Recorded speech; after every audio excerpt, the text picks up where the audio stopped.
दोस्तों Conjuring series की नई मूवी कॉन्जरिंग 3 अगले साल रिलीज होगी। अगर आप इस मूवी का विकिपीडिया पेज देखें तो वहाँ लिखा है कि ये हॉरर फिल्म 1981 में होने वाले एक कत्ल के केस के ऊपर है। ये केस आर्ने जॉनसन नामी आदमी पर हुआ था, लेकिन ये हैरत अंगेज और थ्रिलिंग केस था क्या? ये कहानी अमरीकी शहर ब्रुकफील्ड की है। 3 जुलाई 1980 की रात को इस शहर में बहुत तेज बारिश हो रही थी। इस शहर के घर में एक 11 साला बच्चा डेविड ग्लेट्जेल अचानक अपने बेड से चीखता हुआ उठा। इसने अपनी फैमिली को बताया कि इसे अपने कमरे में एक आदमी नजर आया है जिसकी काली आंखें हैं और पतला सा चेहरा है। इसके दांत बहुत नुकीले हैं। डेविड की फैमिली ने इसकी बातों पर इतना ध्यान नहीं दिया। हो सकता है कि डेविड ने कोई ख्वाब देखा हो, लेकिन ये कहानी अभी बस शुरू हुई थी। डेविड आहिस्ता आहिस्ता तब्दील होना शुरू हो गया। ये हर वक्त डरा हुआ रहता था। डेविड की बहन का नाम डेबी था।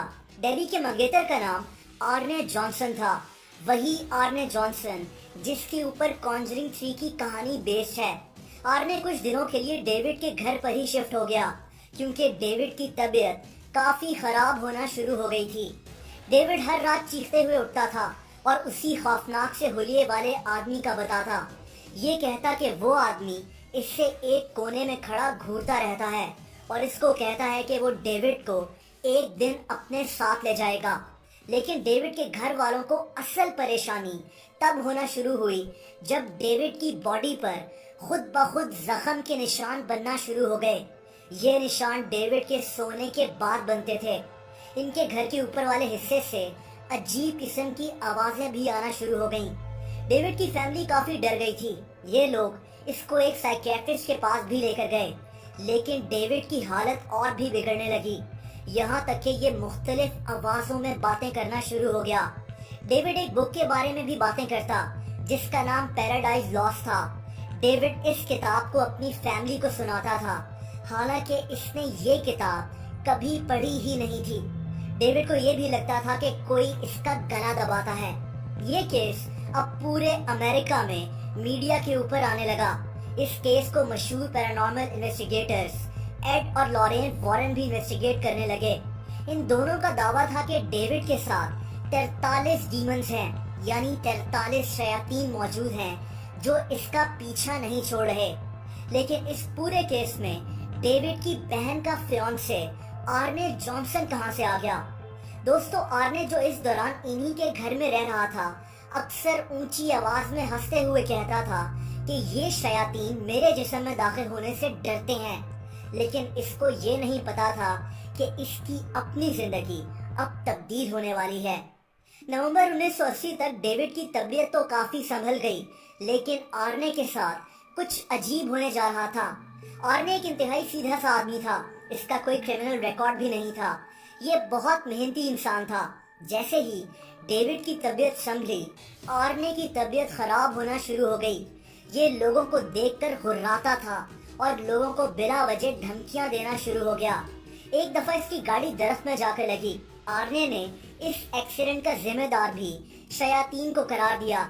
इसका कहना था कि ये पोजेस्ड है और शयातीन ने ही इसकी गाड़ी को बेकाबू कर दरख्त में मारा है। ये आदमी ये भी कहता था कि इसके घर के बाहर एक पुराना कुआं है और इसको इस कुएं के अंदर डीमंस नजर आते हैं। लेकिन 16 फरवरी 1981 को ब्रुकफील्ड में खौफ फैल गया जब आर्ने ने एक आदमी को कत्ल कर दिया। आर्ने रेस्टोरेंट में अपनी मंगेतर डेबी और अपने मालिक मकान एलन बोनो के साथ खाना खा रहा था। खाना खाते हुए आर्ने और एलन बोनो की किसी बात पर लड़ाई हो गई। आर्ने ने घुराना शुरू कर दिया।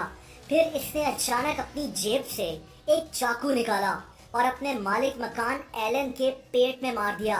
चाकू के कई वार करने के बाद आर्ने वहां से फरार हो गया। एलन की उसी रेस्टोरेंट में मौत हो गई। पुलिस ने कुछ ही घंटों में आर्ने को गिरफ्तार कर लिया। इस कत्ल के कई गवाह मौजूद थे और आर्ने के बचने के चांसेस बहुत कम थे। आर्ने का केस अदालत में शुरू हो गया, लेकिन अदालत में आर्ने ने एक ऐसी बात सामने रखी जिसने इस केस को पूरी दुनिया में मशहूर कर दिया। आर्ने का कहना था कि ये कत्ल मैंने खुद नहीं किया, बल्कि मेरे अंदर शयातीन घुसे हुए थे, वही डीमंस जो डेविड के अंदर थे, और अब इसके मुताबिक वो इसके साथ मौजूद हैं और इन्हीं शयातीन ने इससे ये कत्ल करवाया है। इसीलिए कॉन्जरिंग 3 की टैगलाइन भी यही है, the devil made me do it, यानी शैतान ने मुझे ये काम करने पर मजबूर किया। यही आर्ने जॉनसन ने अदालत में कहा। दोस्तों, अब इसका कोई सबूत तो नहीं था कि आर्ने जॉनसन सच कह रहा था या झूठ। इसके पूरे चांसेस थे कि ये सिर्फ एक झूठ था जो आर्ने के वकील ने अदालत में इसको बचाने के लिए कहा था। ये केस कई हफ्ते तक चला और मीडिया में काफी मशहूर हो गया, लेकिन अदालत ने आखिर में आर्ने की इस दलील को मानने से इनकार कर दिया। आर्ने जॉनसन को 10 साल कैद की सजा हो गई, लेकिन आर्ने जॉनसन के अच्छे बिहेवियर की वजह से ये सिर्फ 5 साल के बाद जेल से रिहा कर दिया गया। इस केस पर उस वक्त एक टेलीफिल्म भी बनी थी जिसका नाम दी डीमन मर्डर केस था। इस पर एक किताब भी लिखी गई थी। आर्ने जॉनसन के रिहा होने के बाद इसकी और इसकी मंगेतर डेबी की शादी हो गई थी। ये लोग आज भी साथ रह रहे हैं और अब 2021 में इसी केस पर बनी हुई मूवी कॉन्जरिंग 3 रिलीज होगी।